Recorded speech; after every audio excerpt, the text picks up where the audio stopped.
নমস্কার সবাইকে, আমি দেবব্রত মণ্ডল আর তোমাদের সবাইকে স্বাগতম আমার নতুন ভিডিওতে। আজকে এই প্যাকেটগুলো দেখে আমার অনেক কথা মনে পড়ছে, বাট আমি তোমাদের সাথে কয়েকটা কথা শেয়ার করতে চাই। আজকাল আমরা সবাই বাড়িতে ভগবানের নাম করে ধূপকাঠি জ্বালাই, কিন্তু কি জানি সেই ভগবানের ছবি আমাদের অজান্তে অপমানিত হচ্ছে। বাজারে এখন অনেক ধূপকাঠির প্যাকেটে শ্রীকৃষ্ণ ও রাধারানীর ছবি ছাপানো থাকে। পুজো শেষে সেই প্যাকেটগুলো যখন আবর্জনায় বা রাস্তায় পড়ে থাকে, তখন মানুষজন অজান্তে পা দিয়ে ফেলে। বৃষ্টি ধুলোয় নোংরা হয়ে যায় সেই পবিত্র ছবি। একদিকে আমরা ভগবানের নাম নিচ্ছি, আর অন্যদিকে তার ছবি অপবিত্র করছি। এতে পাপ বাড়ছে আমাদেরই জীবনে।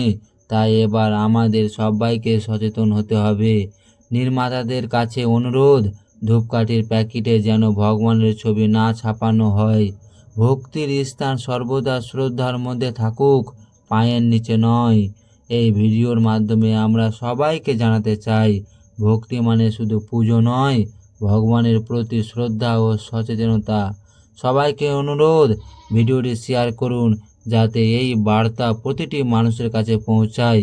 ভগবানের অপমান নয়, সম্মান হোক তার প্রতিটি রূপে।